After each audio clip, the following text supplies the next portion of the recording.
Tayo na at sumamba, magpasalamat sa ating Panginoon. Tayo na kumanta, sumayaw sa saliw ng tugtugan, kay inang pagmasdan ang nagkakaisa at sama-sama magkakapatid. Tayo na sumamba, kumanta. Tayo na sumamba, sumayaw kay Jesus. Tayo na at sumamba, magpasalamat sa ating Panginoon. Tayo na kumanta, sumayaw sa saliw ng tugtugan, kay inang pagmasdan ang nagkakaisa at sama-sama magkakapatid. Kay Jesus ang iyong problema, magdasal, maghintay, magtiwala sa oras ng pangangailangan. Si Jesus ang katugunan. Si Jesus ang ating Panginoon, kailanman di kanya iiwan. Si Jesus ang ating Panginoon, kasama sa lahat ng oras. Papuri at pasasalamat tanging sa'yo, alay. Tanging sa'yo, alay.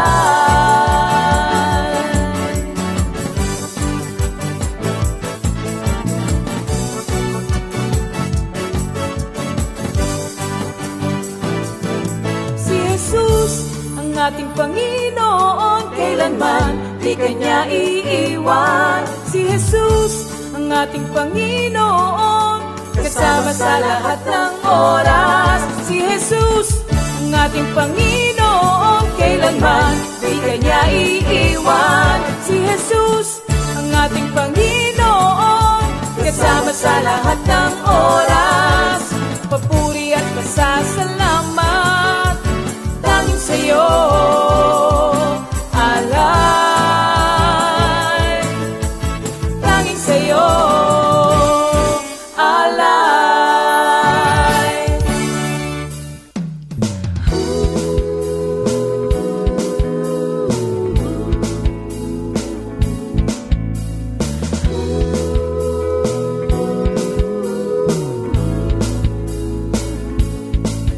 Pinagpalang buhay ang kaloob ng Diyos sa lahat ng tao.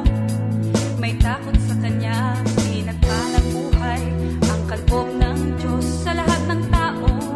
Nagtitiwala. Glory, hallelujah, praise the Lord, hallelujah, glory to God, amen. Purihin ang ating Panginoong Diyos. Tayo'y patuloy na magpasalamat sa dakilang Ama sa langit, pagkat eto na naman tayo, pinagtagpo-tagpo na naman tayo ng ating Panginoon araw na ito. Sabi, leader, kung merong lugar, oras na kayo ay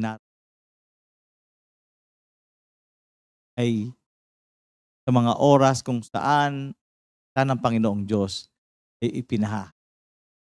Ngayon po yun. Wednesday na naman po, mga kapatid.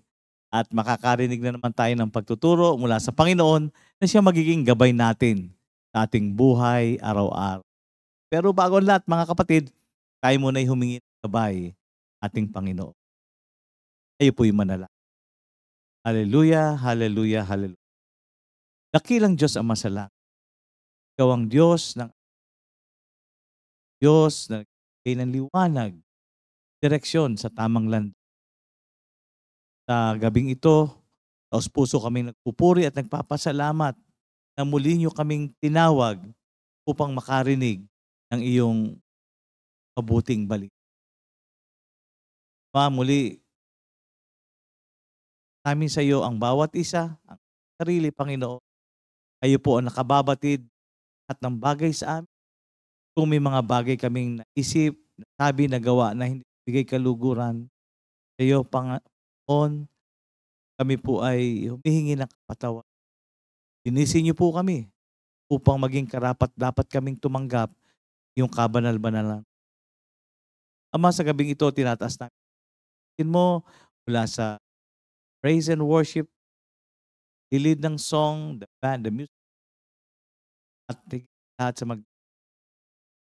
puro. Lord, we ask for your double portion of may your name be. Again, we bring you highest praise, highest glory and honor. In Jesus' mighty name. Amen. Okay. Thank you, Lord. Meron po tayong mga announcement. Once again, June 29, 2025, alas 2:30 ng hapon po, meron po tayong TSM Quarterly Fellowship. Ayan. Kaya mga mami, daddy, mga tas, mga anak at kamamangkin na youth, Panginoon, meron po tayong TSM Quarterly Fellowship. June 29, 2025, 2:30 p.m. at Parañaque Worships. At bisitahin po natin ang ating YouTube channel, Comfy Media. Create your own account and subscribe. Marami na pong uploaded na videos doon, iba't iba. Unti-unti po na po nating naililipat sa YouTube lahat ng ating mga old videos from gandang panoorin po yun at i-recall yung ating mga happy moments. And of course, hindi natin makakalimutan ng mga kapatid natin nagse-celebrate ng special day, June 18, 2025. Happy birthday, pinangungunahan po ni Sister Judith Cruz. Happy birthday, sis. Yan. And Sister Mary Grace Balbuena, Sister Joanne Deloria, Sister Marichu Borja. Praise the Lord. Happy birthday, sis. Oh, Brother Jojo Perez. Happy birthday. Brother Christian Mahinay. Sister Irene Atienza. Brother Sunny Macasero. Sister Irene Manigbas. And Sister Jem Salvacion.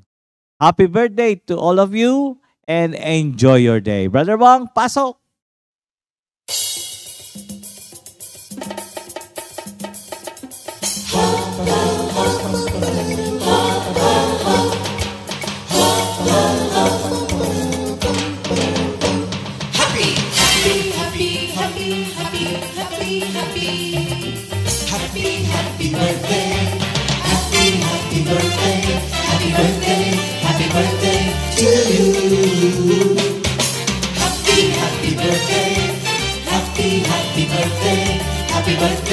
Happy birthday to you. Happy birthday! May the good Lord doesn't figure, may the Lord's light shine upon you. Happy birthday to you. Happy birthday to you.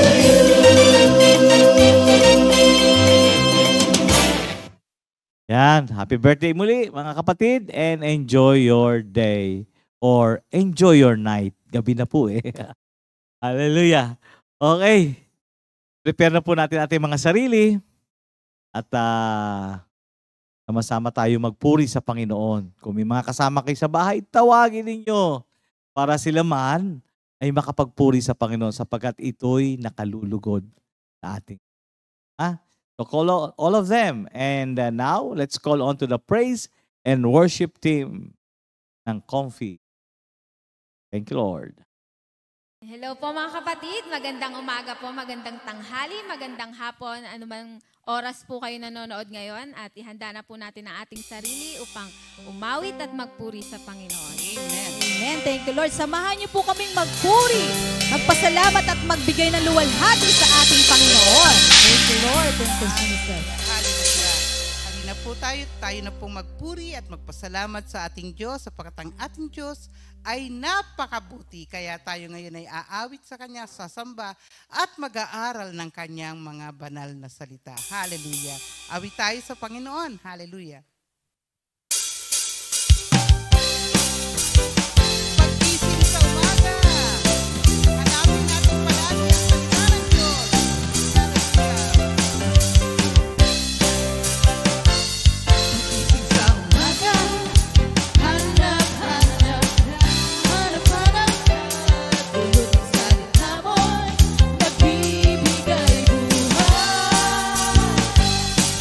May sarap na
ang Panginoon. Hallelujah. Patuloy po tayong sumamba sa ating Panginoon. Hallelujah. Kahit may mga pangamba, may pagkatakot, ngunit nandyan palagi ang ating Panginoon at handang tumulong sa atin. Hallelujah. Hallelujah. Hallelujah. Hallelujah. Glory, glory to you, Lord Jesus.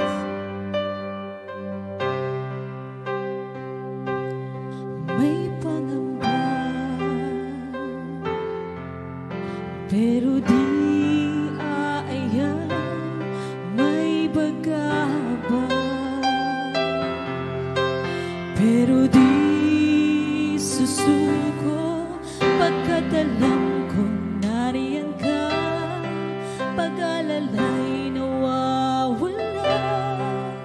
O Panginoong Jesus, dakila ka.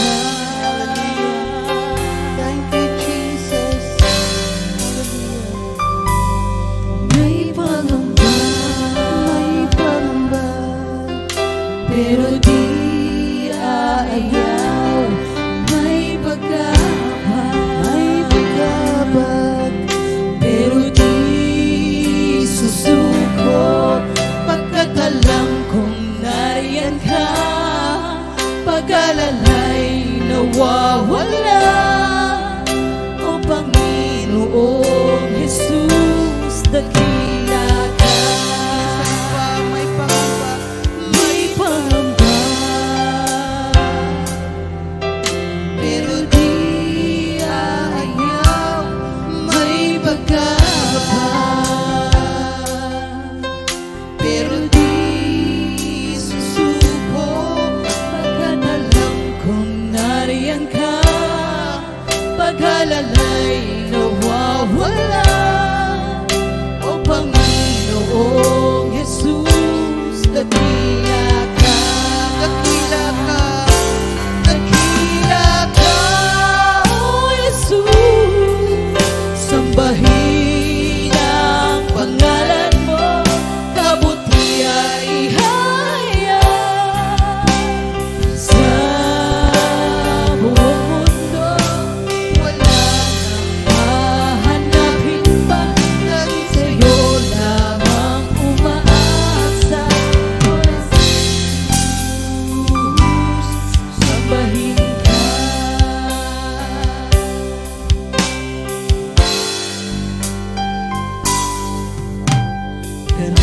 Karapat-dapat ka sa iyong kaluwalhatian.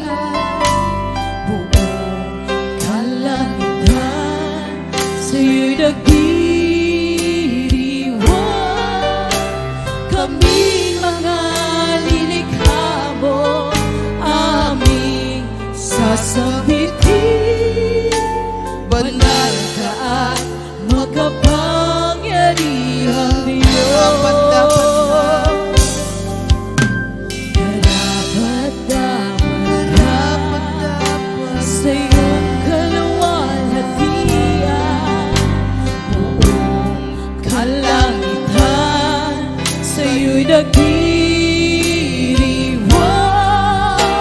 Kami mga nilikha mo, aming sasambitin. Banal ka at makapangyarihang Diyos. Dakila ka, O Jesus, sa iyong pagmamahal. Ibinigay mo ang iyong buhay. Kami ngayon ay malaya na. O Jesus, dapat kang parangalan. Sa'yo aming buhay, ikaw ang aming buhay. Kami ngayon ay sasamba sa'yo. Dakila ka, O Jesus, sa iyong pagmamahal. Ibinigay mo ang iyong buhay. Kami ngayon ay malaya na. Oh Jesus, dapat kang parangalan. Sa'yo aming buhay, ikaw ang aming buhay. Kami ngayon ay sasamba sa'yo. Dakila ka, O Jesus, sa iyong pagmamahal. Ibinigay mo ang iyong buhay. Kami ngayon ay malaya na. Oh Jesus, dapat ka parangalan. Sa'yo aming buhay, ikaw ang aming buhay. Kami ngayon ay sasamba sa'yo. Sa'yo ang aking buhay, sa'yo aming buhay. Ikaw ang aming buhay. Kami ngayon ay sasamba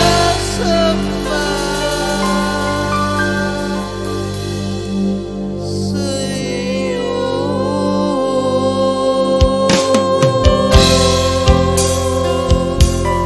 Hallelujah. Sinasamba ka namin, O Diyos. Ikaw ang aming Diyos, aming buhay. Wala nang iba pa kundi ikaw lamang, Jesus. Hallelujah. Ikaw ang aming hay, aming Panginoon, Diyos na buhay. Hallelujah. We praise you, Jesus. Hallelujah. Thank you, my Jesus. Praise you. Hallelujah. Palakpakan po natin ang ating Panginoon. Hallelujah. Thank you, Jesus. Thank you, Jesus.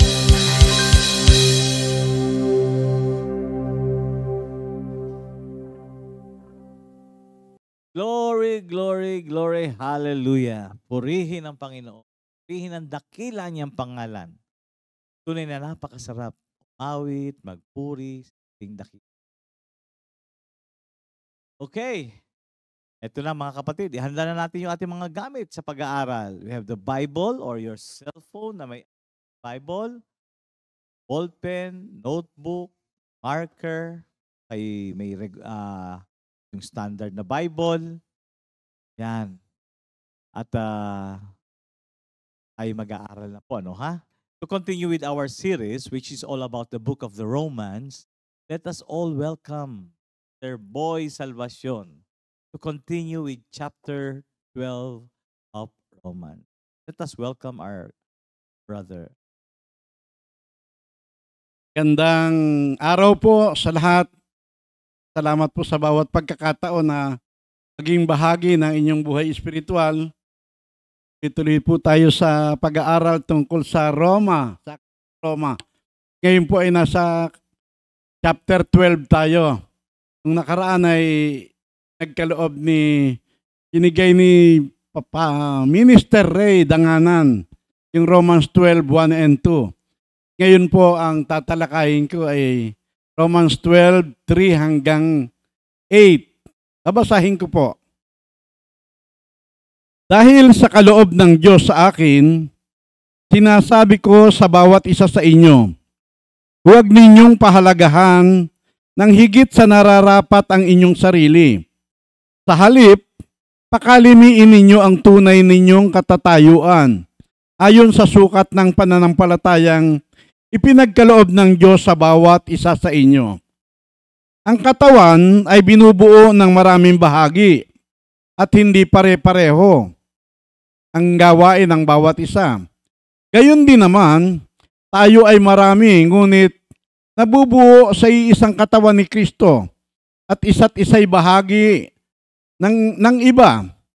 Yamang mayroon tayong mga kaloob na magkakaiba, ayon sa kagandahang loob ng Diyos sa atin, gamitin natin ang mga kaloob na iyan. Kung paghahayag ng kalooban ng Diyos ang ipinagkaloob sa atin, ipahayag natin ito ayon sa sukat ng ating pananampalataya. Kung paglilingkod, maglingkod tayo. Magturo ang tumanggap ng kaloob ng pagtuturo. At mangaral ang may kaloob ng pangangaral. Kung pag-aabuloy, mag-abuloy ng buong kaya. Kung pamumuno, mamuno ng buong sikap. Kung pagkakawang gawa, gawin ito ng buong galak. Mga kapatid, ang mensahe ng ating Panginoon. Pray natin yung message ni Lord. Lord, salamat po at tuloy-tuloy po ang supply ng iyong salita. Di lamang po kami nabubusog, kundi tumitibay ang aming ugnayan sa iyo. Muli, ganapin mo po ang perfect will mo, Lord. Mangusap ka, mapagpala po ang lahat. Kaming narito at lahat ng tagapakinig. Purihin ka at dakilain, O God. In Jesus' name, Amen. Gandang araw pong muli. Katulad ng nabanggit ko na kanina, naibigay na ni Minister Ray yung Romans 12, 1 and 2. At marapat lamang dahil sa maraming pagkakataon na kinawaan tayo ng Diyos, kinaawaan tayo, marapat lamang na ibigay natin sa Kanya ang ating mga sarili bilang handog na buhay, banal at kalugod-lugod sa Kanya. Kasi yan ang tunay na pagsamba, kailangan nakaalay. Kaya ang sabi ng Romans 12 verse 2, wag na tayong tumulad sa mga pag-uugali ng mga tao sa mundong ito. Kasi hindi naman tayo, bagamat tayo nasa mundo pa rin, hindi na tayo mga taga-sanlibutan.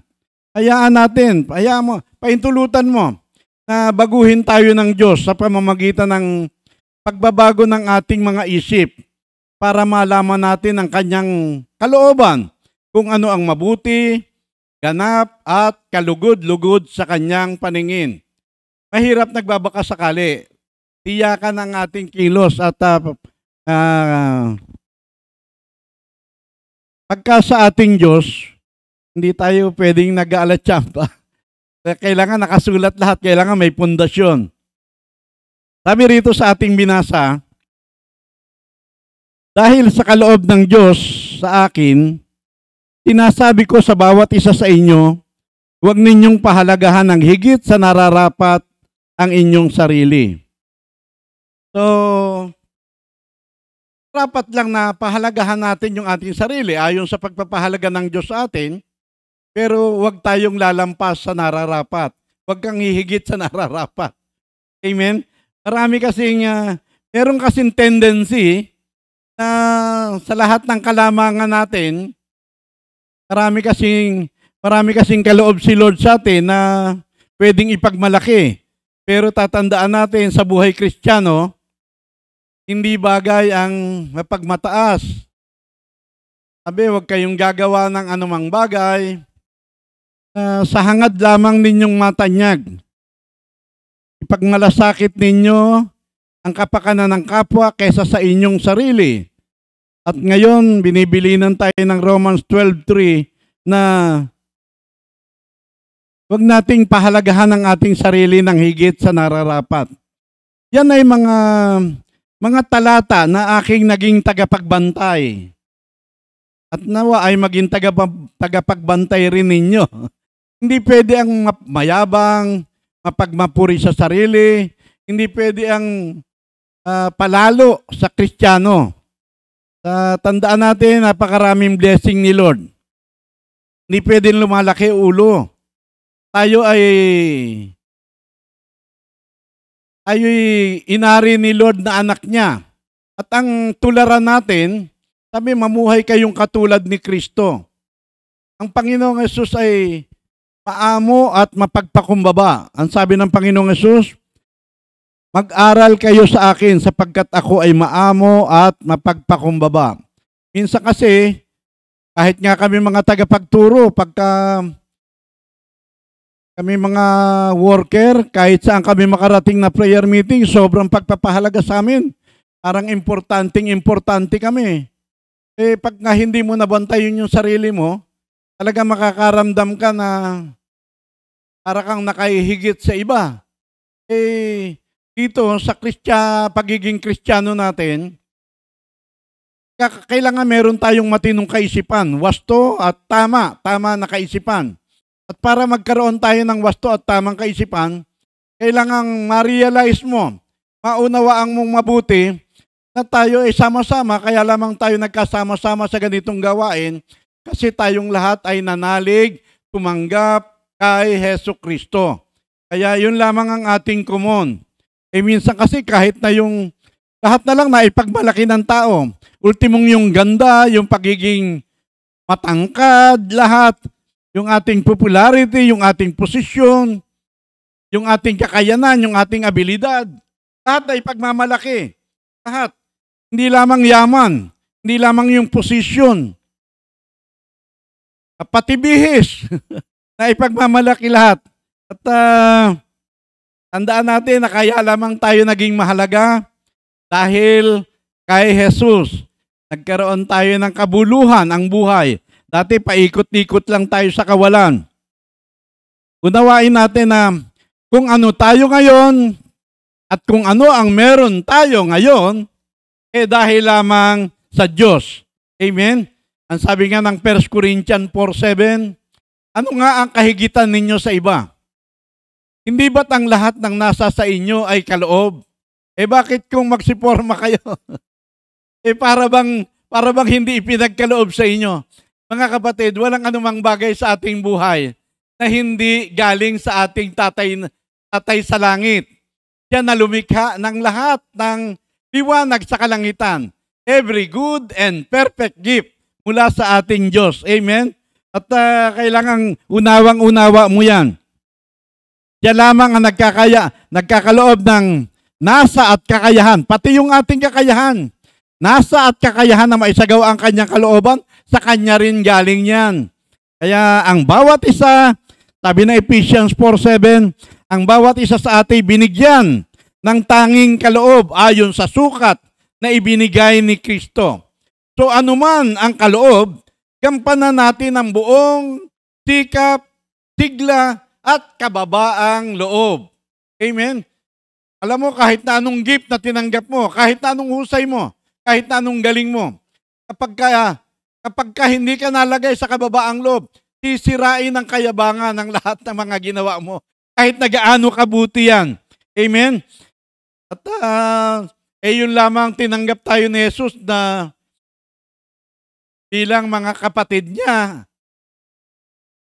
Pinagkalooban tayo ng mga kaloob, napakalaking bagay na yan.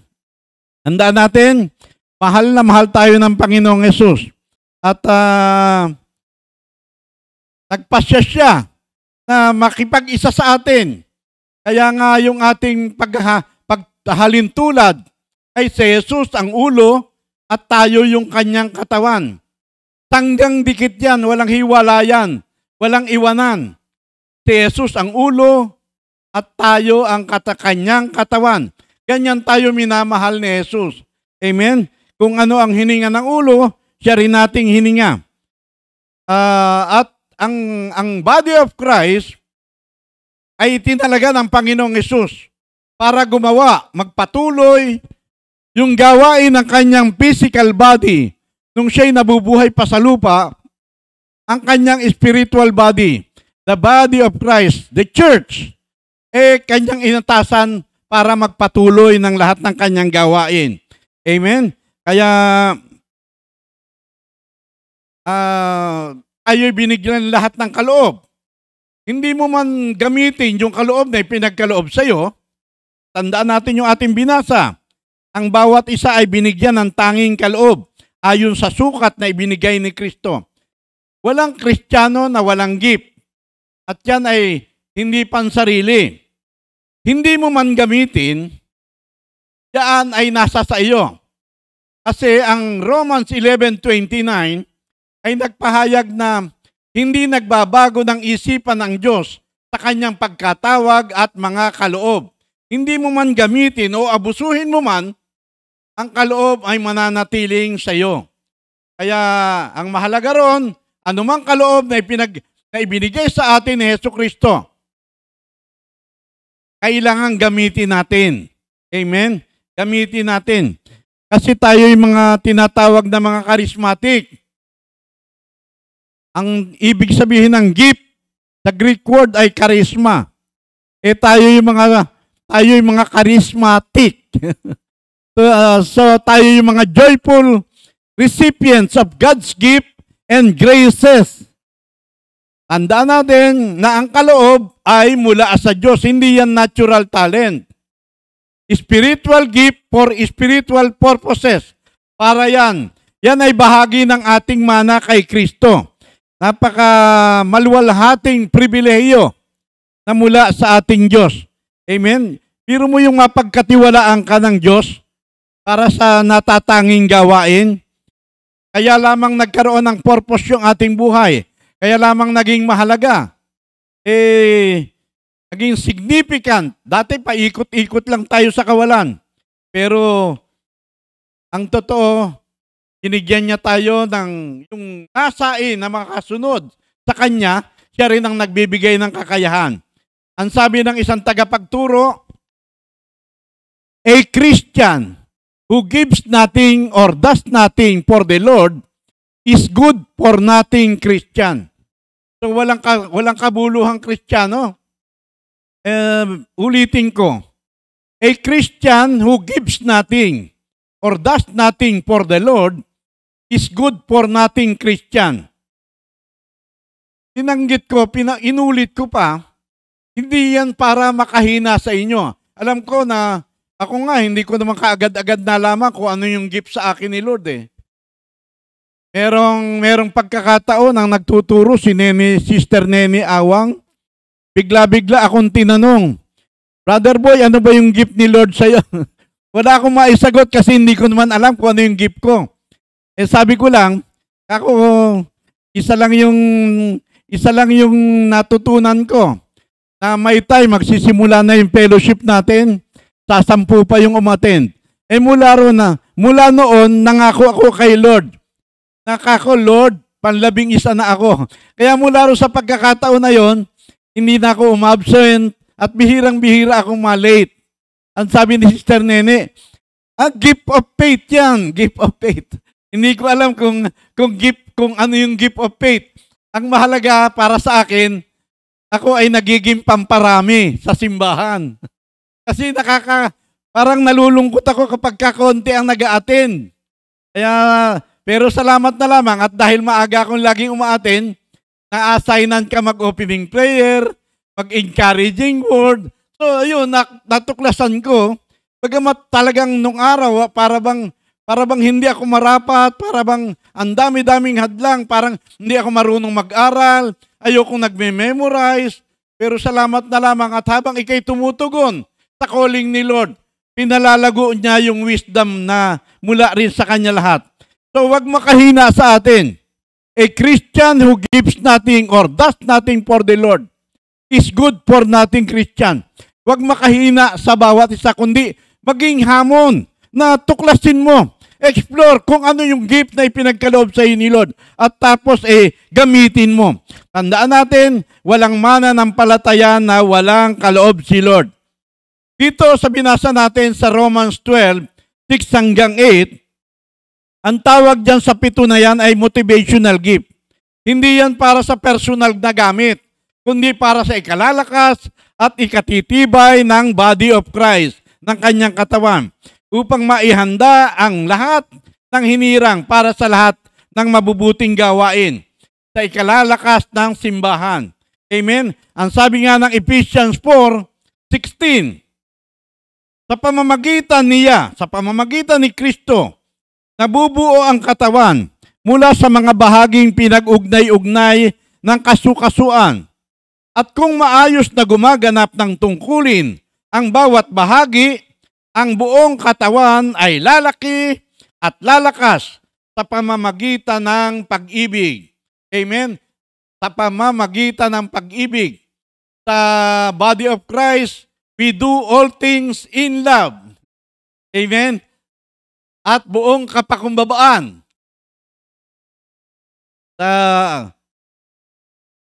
Ang una sa kaloob na nakasulat dyan sa Romans 12, 6 hanggang 8 ay yung gift of prophecy. Yung paghahayag ng kalooban ng Diyos. Sabi, kung paghahayag ng kalooban ng Diyos ang ipinagkaloob sa atin, ipahayag natin ito ayon sa sukat ng ating pananampalataya. Amen? Sa Old Testament, ang gift of prophecy ay paghahayag at pag-i-explain. Pinapaliwanag kung ano yung kalooban ng Diyos. Nakaraan, kasalukuyan at hinaharap. Pero sa New Testament, bihirang-bihira nang magpahayag ang mga propeta ng hinaharap. Ang ipinapahayag na lang ng mga prophet ngayon ay kung ano yung ginawa ng Diyos kay Kristo Jesus para sa ikabubuti natin at kung ano yung gagawin pa ni Jesus saka hinaharap. Amen? So, ibig sabihin nakasentro sa Panginoong Jesus ang lahat ng pahayag. Tayo ay tinatawag tayo sa ating mga aral, tinatawag tayong mga modern prophet. Amen? So, sa ating mga patutuo, lalo na sa Compi family, lahat ng tawagin mo, tatayo at tatayo yan at magpapahayag. Pero ano pa man ay pahayag mo, merong gabay ang Biblia. Ang sabi ng Biblia, ang sino mang tatayo at magpapahayag sa 1 Corinthians 14 verse 3 ay kailangan sa ikatitibay ng mga pananampalataya, ikalalakas ng loob at ikaaaliw. Amen? Bagamat ang gift ay naaabuso, lalo na yung paghahayag ng kinabukasan ng future, kaya nga maraming naging false prophet, naging mga kulto dahil sa sobrang dumunong. At sila man ay lubos na naniniwala na mula sa Diyos yung kanilang mga prophecy na ipinapahayag. Bagamat naabuso, katulad ng nabanggit ko kanina, hindi nawawala ang gift. Amen? Hindi porkit inabuso o hindi porkit hindi ginamit, babawiin ni Lord.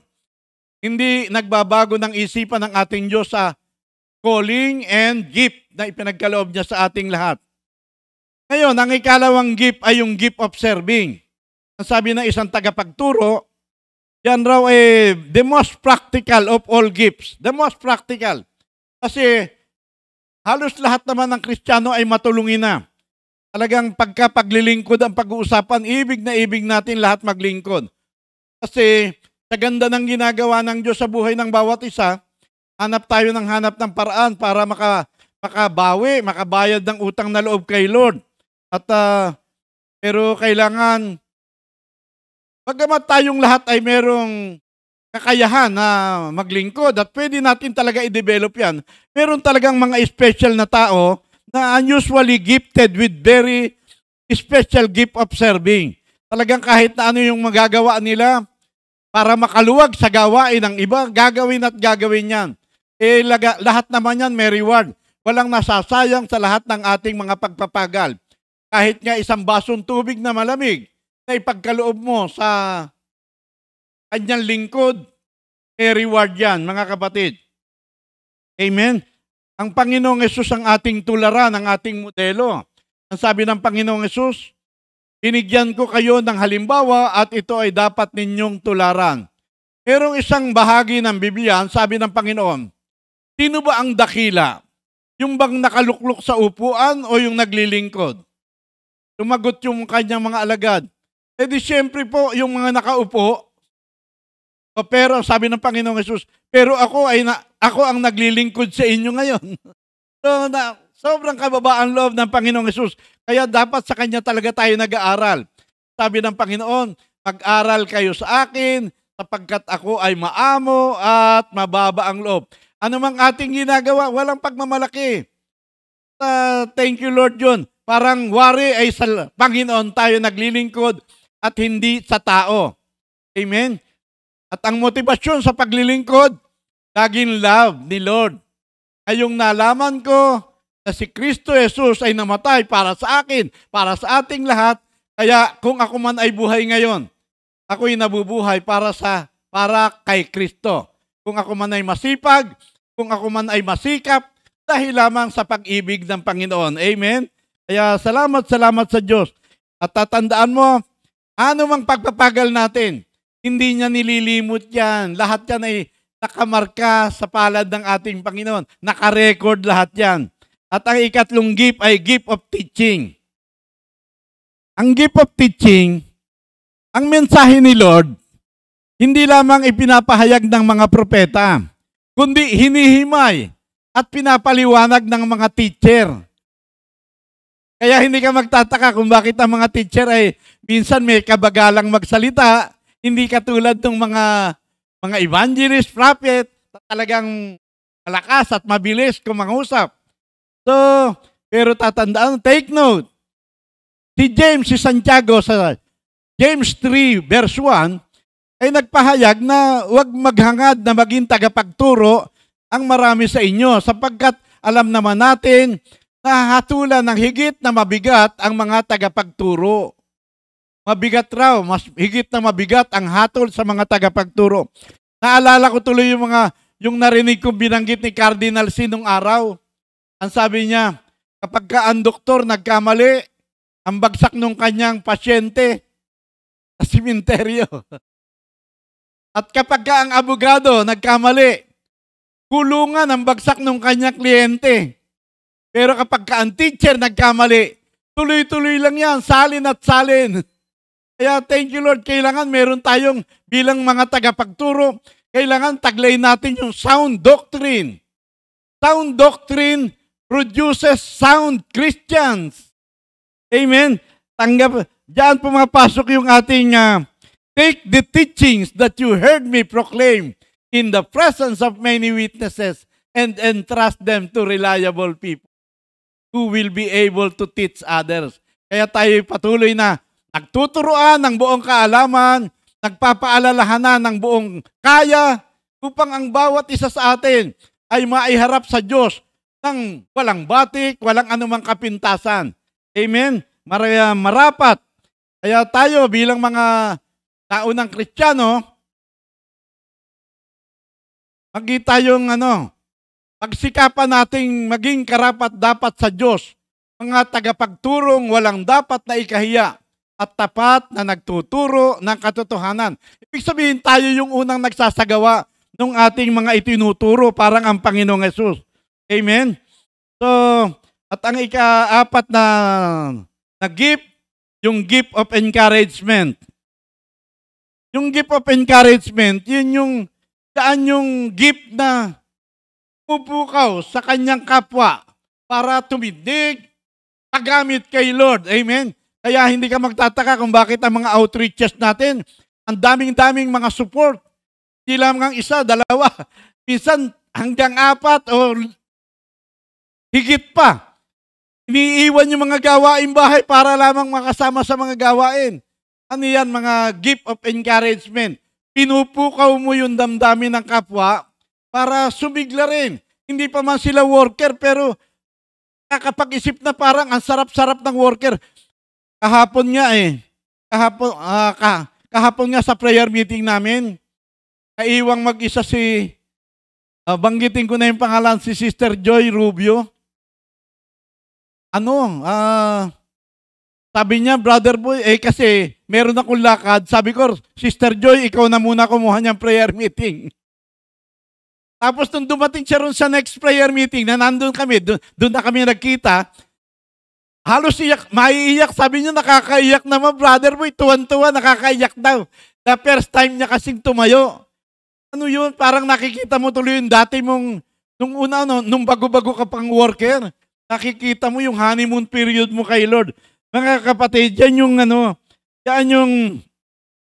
tangi, nangyayari lamang yan, tangi sa grasya ni Lord. Lagi tayo magpasalamat na tuloy-tuloy na kumikilos ang grasya ni Lord. Nabuhay tayo, iniligtas ni Lord sa pamamagitan ng grasya, nakakapagpatuloy sa pamamagitan ng grasya, at hanggang sa huli ng ating buhay. Lagi tayo magpasalamat na nahayag, hindi lamang tayo naligtas, kundi nagagamit ni Lord.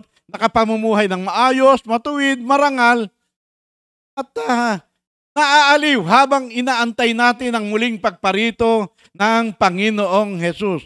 Amen? So, encourage yung gift of prophecy, yung ating prophetic message sa ating mga fellowship, napalitan ng encouraging word. Ano man ang tawag natin yan, ang mahalaga, lagi nakakapagpalakas ng loob, nakakapagpatibay ng pananampalataya, at nakakaaliw yung ating binibitiw. Mga kapatid, mahalagang gawain yan. At yung ikalimang gift ay yung gift of giving. At alam ko naman, wala nang maganit sa atin, wala nang tikom ang mga palad. Kasi lahat tayo ayon sa Biblia kapag bukas ang palad, mas lalong payayamanin ni Lord. Amen? Kaya alam, kailangan maintindihan mo na sa pagbibigay, kailangan generous and liberal. Kailangan bukas sa puso. Amen? Matapat at huwag kang aalis doon sa simplicity. Ang sabi ng Biblia, yung ginagawa ng kanan mong kamay, huwag mo na ipagsabi sa kaliwa. Hindi parangalan yan, hindi pakitan tao. Ang pagkakaloob ay para sa ating kabutihan, para dumami ang pagpapalang ating tatanggapin. Release is the key to increase. Sabi ng isang tagapagturo. Habang hindi ka raw nasasaktan sa pagkakaloob mo, hindi ka patunay na nagkakaloob. Inindigan ko ng mahabang panahon yon. Sabihin, kailangan may sacrifice talaga sa pagkakaloob. Yung medyo nasasaktan ka. Pero may narinig rin ako nagturo. Sabi niya, kung nasasaktan ka pa sa pagkakaloob mo, hindi mo pa alam, hindi mo pa naiintindihan gaano ang ibig sabihin ng Acts 20:35 na higit na mapalad ang nagkakaloob kaysa sa tumatanggap. So, ang tama pala, give and give hanggang sa ikay nasisyahan. Huwag ka masaktan sa pagkakaloob mo. Mga kapatid, buhay ng New Testament people yan. Tayo yung mga new being in Christ. Sa Old Testament, hingi-hingi. Kahit sa mundo ngayon, hingi-hingi para magkaroon. Pero tayo, bigay lang ng bigay. Tanim ng tanim. At pag dumating ang takdang panahon, hindi lamang tayo tatanggap, kundi tayo'y mag-aani ng marami. Amen? At ang ika-anim na gift ay yung gift of leadership. Hindi ko na pahabain yung gift of leadership. Kasi bagamat ako'y naging barangay captain nung araw, hindi ako pala utos. Ayoko nung nagmamando. Ang style ko ng pamumuno, by example. Pari nga lamang, wag na ako mag-utos, ako na lang gagawa. Pero, ganun pa man, mahalaga sa isang pinuno, hindi ikaw yung bossing. Pagkos magikang uliran ng iyong kawan. Magikang good example. Amen? At sa gawain naman natin, lahat maayos. Kaya, hindi mo na rin mapapractice yung mando rito, mando ron. Hindi tayo mga bossing. Amen? Salamat na Diyos. At ang pinakahuling gift ay yung gift of mercy. Pagka sinabing gift of mercy, pang meron ka ng puso na katulad ng puso ng Diyos. Hindi lamang isipan ni Kristo, kundi puso na hindi lamang puso ni Haring David, kundi puso mismo ng Diyos na puno ka ng kahabagan. Ang Biblia, tinawag ang ating Diyos na Father of Mercy.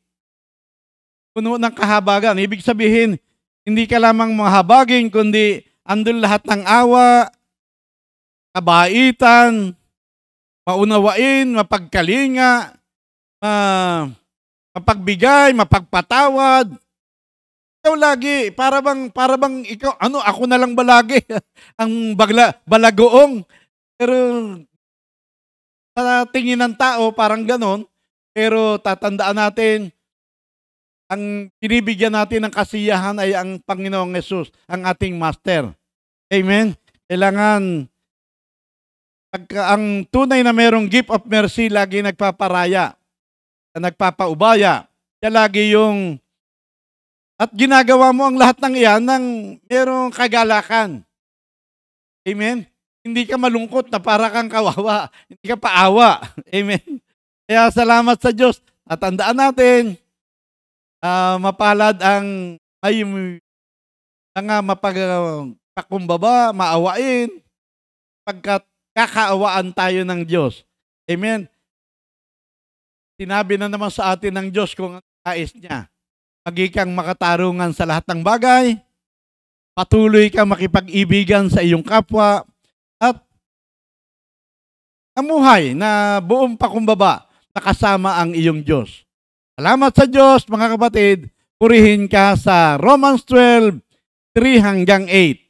Salamat po sa iyo sa mga pinakasimpleng pong paraan na ihayag ang mabuting balita mo. Purihin ka at dakilain. In Jesus' name, amen and amen. Hallelujah. Lord. 2 Timothy 2:2. Hallelujah. 2 Timothy